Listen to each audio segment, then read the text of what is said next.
Hello అందరికీ, మీకు మీ కుటుంబ సభ్యులకి వినాయక చవితి శుభాకాంక్షలు. అందరూ వినాయక చవితిని ఎలా సెలబ్రేట్ చేసుకున్నారు?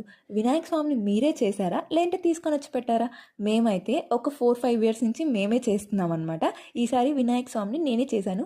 ఎలా అన్నారో మర్చిపోకుండా కమెంట్ చేసేయండి.